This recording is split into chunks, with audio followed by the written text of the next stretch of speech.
Welcome to Eye on America. I'm Michelle Miller. Today we meet small business owners working hard to succeed amid their changing industries. In New York, we visit a family farm growing high-quality cannabis to ensure the safety and correct dosing of their products sold in newly legal stores. And in Ohio, we visit an RV remodeling company where workers enjoy a 4-day work week. But first, we take you to Louisiana, where a high-demand Southern delicacy is in short supply. One of the state's most famous exports, crawfish, is typically in season from January through June. But recent weather conditions have made them scarce. Janet Shamlian shows us the impact it's having on the local economy.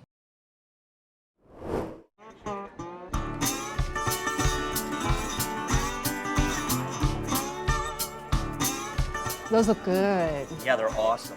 Cracking and peeling is serious business in the South this time of year.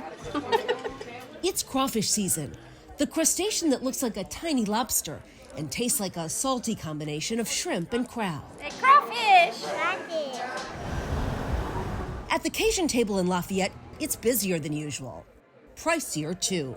Astronomically more expensive. Yeah. So serious, Cajun Table is one of the few restaurants in the heart of Creole country that has crawfish supply. What's the season like this year? It's very, very slow start. I've never seen the drastic decrease in crawfish like I've seen this year. Sean Swear is the owner of Cajun Table and a lifelong crawfish farmer. Learning from his dad on these 350 acres of crawfish farmland.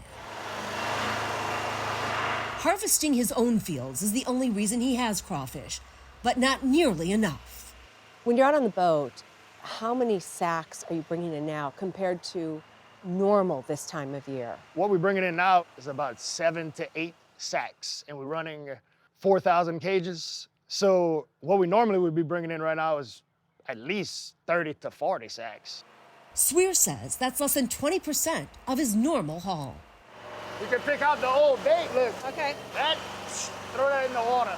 He took us out on his boat to see what that looks like. Normally, these cages hold dozens of crawfish, but today, there are only a handful. He rebaits the cage, hoping for better luck on the next pass. What's causing this? So we had an extreme drought and heat during the summer, pretty much a record-breaking drought. One of the driest seasons on record last year means the rice fields used to harvest crawfish didn't get enough rain. Weeks of triple-digit heat sent the crustaceans burrowing deeper into the mud, many unable to emerge. What did the crawfish sell roughly for last summer? Last year at this time, we were selling crawfish for $2.75 a pound. And now? We're selling for $10 a pound. This is the peeling room. Scott Broussard is one of the nation's largest crawfish wholesalers, shipping in a normal year millions of mud bugs. How many people would normally be working in here right now? In this room by itself, about 150 with the support people. His massive plant is at a virtual standstill. Delivery trucks are idle, and this refrigerated room, usually packed with thousands of sacks of crawfish, is down to a few dozen. It's going to hurt our local economy unconditionally. This industry produces over $300 million a year for our local farmers and economy here. We're going to be less than 10% of that. There's always a waiting line. Anthony Arsenault has owned Hawk's Crawfish for more than 4 decades. With no crawfish, nobody here, empty parking lot. In years past, the lines to get in were legendary. Hawk's is open only in crawfish season, roughly January through June. When will you open this year? Probably not till the end of March, hopefully, possibly April. What is that doing to your business? Destroying it. On a busy night, some 400 people packed the place, chowing down on 2,000 pounds. If I got every crawfish in the state right now, it wouldn't be enough. Experts say hotter summers will likely continue. Researchers at Louisiana State University are studying the impact of climate change on crawfish production. When do you think you'll really see the kind of supply that you need? I may not see the kind of supply we need until May, June until the season's over. Okay, crawfish, here we go. Swear says this year, crawfishing feels more like a hobby than a business. As costs exceed the catch. It's a lifestyle he loves and loves to share. You're a good crawfish woman. But love, as they say, doesn't pay the bills. Swear hopes the end of the season will. Hopefully this last few months will account for what we've missed out on the first few. Can that really happen? I'm just remaining hopeful. The rice paddies where a southern staple is harvested. This year, not a field of dreams. Woo! Crawfish! Good one!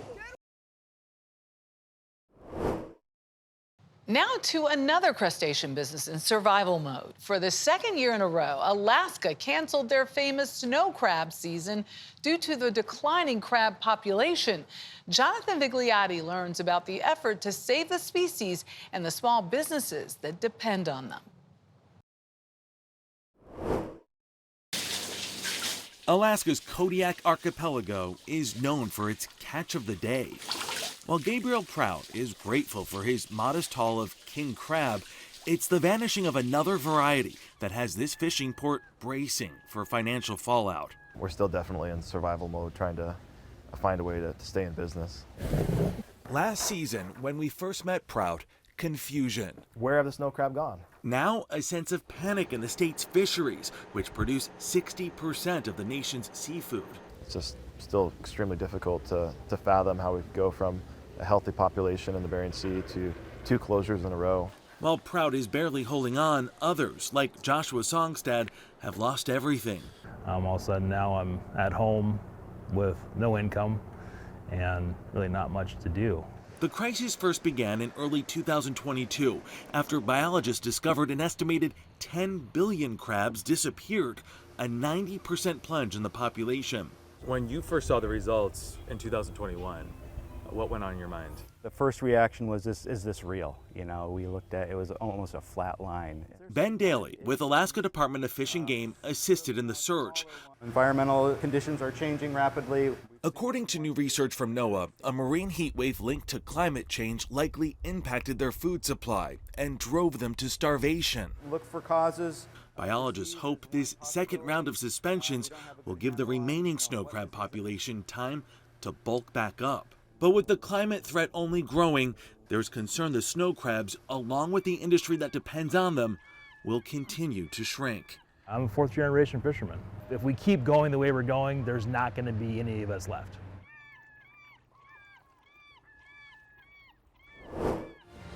Coming up, more states are legalizing marijuana, but what measures are being taken to ensure its safety?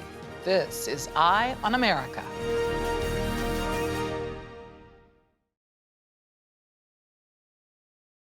Welcome back. Cannabis is now legal in 24 states and the District of Columbia, but it spurred unlicensed dispensaries to pop up alongside regulated shops. There could be a hidden risk in the products sold there.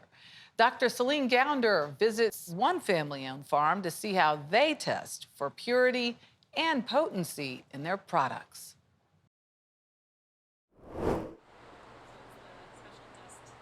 On this farm in upstate New York, Melanie Dobson and her family closely watch their prize crop. Here you see the fan leaves, here are the sugar leaves, and this is the flower. The high value area are the resinous glands that produce the oils, CBD, THC, and the terpenes, which give the flower its scent. Under strict sanitary conditions, Dobson and her family grow cannabis, which was, until 2 years ago, illegal in New York State. What is it that you're tagging here? This allows us, when we harvest, to know exactly which set of plants are in the batch that we've harvested. Dobson and her sister Freya track the cannabis from the greenhouse and the fields, to the drying room, to the rolling and packaging room. 2 years ago, the sisters were growing cannabis out west when their brother offered them a new opportunity back home. Ben called us and he said, why don't you come back east and work with me? Ben Dobson was in upstate New York, marrying organic farming with hemp production. I needed help building a company and a brand.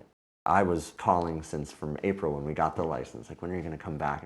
Cannabis farming is in the Dobson family's blood. Their father, Ted, grew hemp and cannabis while the siblings were growing up, before there were any legal growers. What makes the cannabis from licensed, regulated growers like Hudson Cannabis different from what you get from illegal growers in shops is all the measures taken to standardize potency and minimize contaminants. They're looking at different bacteria and fungi. They're also looking at other toxins, including pesticides and heavy metals. A 2022 study found that 40% of products sold by illegal cannabis shops in New York City contained toxic contaminants, including bacteria, fungus, heavy metals, pesticides, and cancer-causing toxins. Researchers also found that many of the products tested did not contain the amount of THC advertised on the label. How you doing? Good, how are you? But legal growers like Hudson Cannabis are required to test samples at third-party labs. New York has the strictest requirements of any state.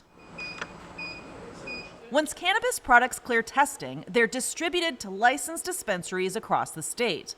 Arena Hankin-Biggers is the president of a Manhattan dispensary called Union Square Travel Agency.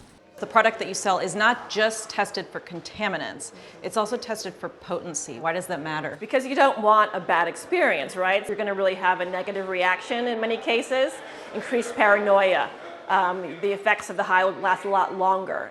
The potency of cannabis products can range widely and may not be accurately labeled at illegal shops, no matter how fancy the packaging. This means that consumers can't safely regulate the dose they're taking. How is a consumer supposed to know if a dispensary is a licensed legal one or not? They're a blue sticker with a square QR code, and you can scan it and ensure that space is a licensed space. Why do you specifically choose to go to a licensed dispensary rather than any place else? Quality control. I'm one of the baby boomers who grew up partaking in cannabis when it was not legal. But now that I'm older, I want to go to a place that believes in science and where it's reliable. But legal cannabis often costs more because of licensing fees, taxes, and the cost of testing. One batch of cannabis for us costs about $4,500 in testing. There's a really slim margin to capture in a very competitive landscape. Right. And the illicit market doesn't have to pay those licensing fees or the taxes or for testing. Yeah. And they don't pay the IRS. And ultimately, it hurts the customer who doesn't necessarily know better. From upstate New York to Southern California, another family-owned shop is making an impact. The Donut Man is a beloved staple in the community, bringing little-known Japanese history to light one donut at a time. Adam Yamaguchi meets the owner living out his American dream. Off of Route 66 in Southern California, this small donut shop has been a community fixture for decades. Yeah. Jim Nakano is the Donut Man. He opened the shop with his wife in 1972. Why donuts? Because my wife likes hot donuts. And she's not the only one. From glazed to signature strawberry, there's no shortage of crowd pleasers. Come to Glendora, have a strawberry donut. They're terrific. This is our specialty. Oh, that is so good. As uniquely American as the donut, so too is Nakano's personal story. During World War II, at just 2 years old, he was sent with his mother to a Japanese-American internment camp. So many Americans do not know about this chapter in our history. And some of them don't believe it, that our country would do that to people. You don't want that history to die. Learn about your culture, learn about your family, and all that, because that'll make us closer. A family that now extends to the entire community. This donut shop has given us so much opportunity to meet different people. I'm just thankful that we were given the opportunity and we made the best of it, the American dream. Ahead, work less and achieve more. A shorter work week could be the new norm. That story is next.